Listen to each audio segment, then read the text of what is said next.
नमस्कार जी, मैं डॉक्टर मनीष यादव रायश्री आयुर्वेद से। आज हमारे एक बार पहले इनका वीडियो हो चुका है रिंकू चौरसिया जी का। आज ये दूसरी सेटिंग के बाद में हमसे फिर से मिल रहे हैं और अभी हमने पुनः 10 दिन का पंचकर्मा इनका स्टार्ट कर दिया है। स्टार्ट करके लगभग फिनिश कर दिया है और इनको सर्वाइकल की समस्याएं थी, चक्कर आ रहे थे और जो न्यूरोलॉजिकल डिसऑर्डर था, यानी कि पेशेंट जो है काफ़ी ज़्यादा डिप्रेशन में जा चुके थे। आज हम पेशेंट से जानेंगे उनके जो लेफ़्ट हैंड में दर्द आ रहा था, जो चक्कर आ रहे थे, चक्कर के साथ में जो दर्द था वो सब कैसा है और अब कंप्लीट टीथ थेरेपी के बाद में व्यक्ति हमारे साथ कैसे हैं और मरीज की लोगों के लिए क्या सलाह है। मैं एक बार आपका ध्यान इनकी सर्वाइकल की एमआरआई की तरफ ले जाना चाहूँगा। C5, C6, C6, C7 में मॉडरेट डिस्क बल्ज था, जहाँ पे फोकल कॉर्ड एडिमा हो रहा था, जिसमें बेसिकली सर्जरी रिकमेंडेड की जाती है। यहाँ पे कमर में L5S1 में भी PIVD था और इसके अलावा C5, C6, C6, C7 में भी इनको बल्ज था। तो रिंकू जी सर। आज लास्ट थेरेपी है और लगभग हम आपके मुंह से आपकी पूरी लाइफ का, होल लाइफ के साथ जब ये बीमारी आई उसमें क्या अनुभव रहा, बीमारी के साथ का, बीमारी के बाद का, क्या आप बताना चाहेंगे? सर, अगर बीमारी की बात करें तो जब मुझको बीमारी स्टार्ट हुई थी लगभग होली के बाद, उस समय हल्का सा पैर में लहरपन था और मैं दौड़ नहीं पाता था, तेज़ी से चल नहीं पाता था। फिर मुझको आपके बारे में पता चला, फिर मैं आपके पास आया और जब मैं आपके पास आया तो उस समय मेरी कंडीशन बहुत ही ज़्यादा क्रिटिकल हो गई थी सर। उस समय मैं सर सीढ़ियाँ भी नहीं चढ़ पा रहा था। जब मैं आपके पास आया, आपने ध्यान दिया होगा कि जब मैं आपकी क्लिनिक के अंदर आया था तो मुझको मेरे मम्मी और मेरे भाई ने पकड़ के अंदर ले गए थे। और उस कंडीशन में क्या था कि मेरा पैर कमर के नीचे पूरा शून्य था। रीढ़ की हड्डी में बैक साइड में ऐसा लगता था कि जैसे बहुत बड़ा वजन लदा हो और मैं अपनी यूरिन तक होल्ड नहीं कर पाता था ज़्यादा टाइम के लिए। और सर, मैंने जब आपका थेरेपी लिया, 20 दिन की पहले थेरेपी लिया, उसके बाद 15 दिन का आपने गैप किया, उसके बाद आज 10 दिन की जो लास्ट थेरेपी है उसमें सर मुझको ओवरऑल में 90% रिलीफ है सर। अब मैं आराम से चल लेता हूँ। पहले मैं आपके जो क्लिनिक के बाहर एक छोटी सी नाली है, मैं उसको पार करता था तो मुझको ऐसा लगता गिर जाऊँगा, बगैर पकड़े पार नहीं कर पाता। आज की डेट में मैं पार कर लेता हूँ।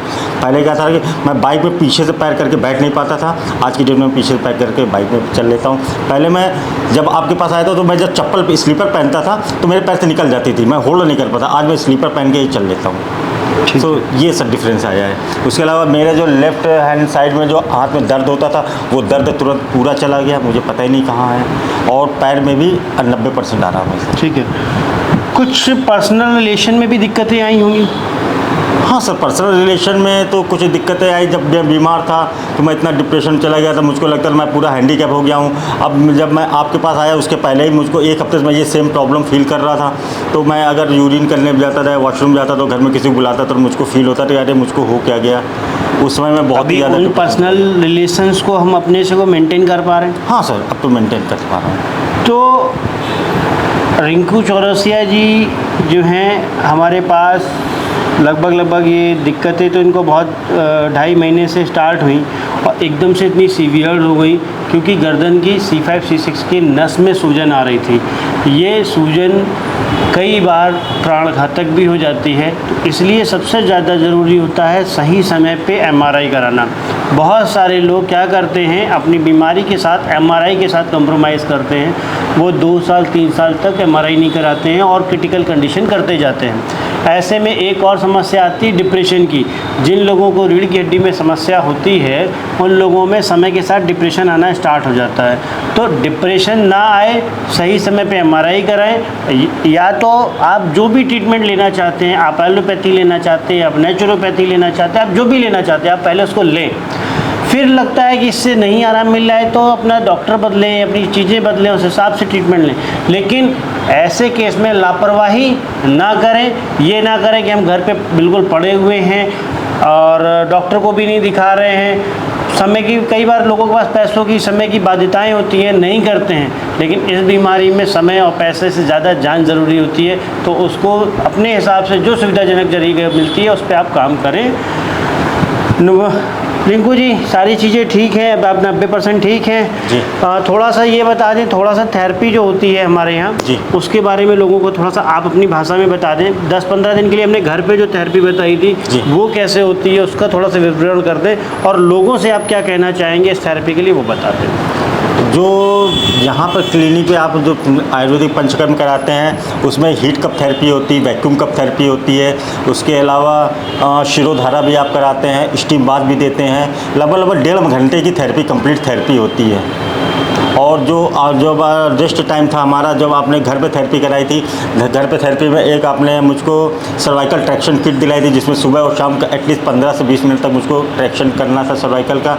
उसके अलावा एक गर्म पानी और ठंडे पानी की थेरेपी कराई थी, जिसमें हाथ डाल के उसको आगे पीछे करना था, और उसके अलावा कमर पे ठंडा पानी गर्म पानी डालना था। और आपने ऑयल थेरेपी बताई थी, जिसमें एक तिल का तेल था जिसको 1 घंटे तक सर के पीछे रखना था। एक दिन तिल का तेल रखना था और एक दिन एक शीत वाला ऑयल वो रखना था।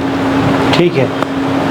बाकी- लोगों को लगता है कि ये एक मसाज होती है, मसाज नहीं है। यहाँ पे थेरेपियों का रोल होता है, जो दवाइयाँ हैं, जो तेल यूज़ किए जा रहे हैं उसका ब्लड सर्कुलेशन के ब्लड के साथ रिलेशन होता है। वो जाकर के आपकी नसों को मुलायम करती हैं। जो स्टीम होती है वो आपकी नसों को चौड़ा करती है, जिससे कि संवेदनाएं तेज़ी से बढ़ती हैं और हीलिंग प्रॉपर्टी बढ़ती है।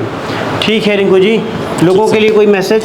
मेरे लोगों के लिए, आप लोगों के लिए यही मैसेज है कि अगर आपको कभी भी सर्वाइकल से संबंधित या रीढ़ से संबंधित कोई भी दिक्कत हो, तो मैं ये चाहूँगा कि आप एलोपैथिक डॉक्टर्स को अगर दिखा रहे हैं, अगर उनसे आराम नहीं मिल रहा तो एक बार आप डॉक्टर से ज़रूर संपर्क करिए।